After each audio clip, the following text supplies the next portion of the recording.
बड़ी चिंता के बाबात कटे जंगल दिनों रात।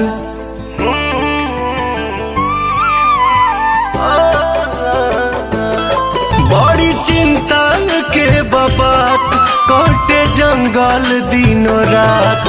ओहमे कटल जाता निमियों के पेड़ माई हो।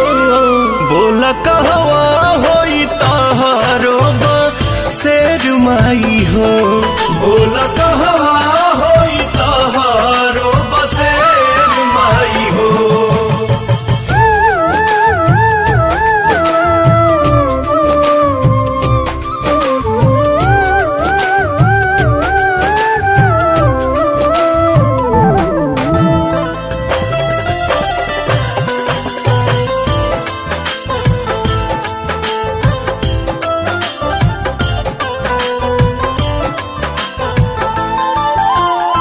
निमिया जदि धरती से हटिए नु जाई तो कथी बझुलनवा तोहके झुलाई हुए माई।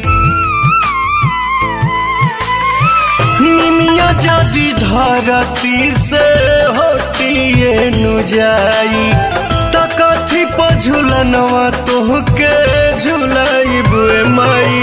लोगवा काहे बेसाहे तोहसे रेर माई हो।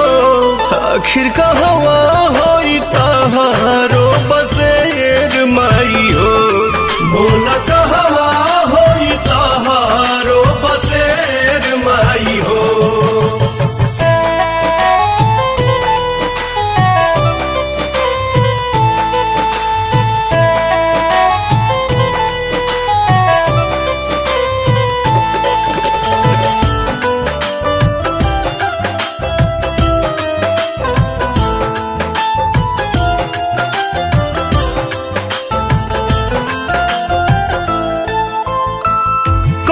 गाछी लागी तोहरा मंदिर के जारी। कह रहब पूछे पवन पंकज वसुधारी। कौन गाछी लागी तोहरा मंदिर के जारी। कह रहब पूछे पवन पंकज वसुधारी। केहू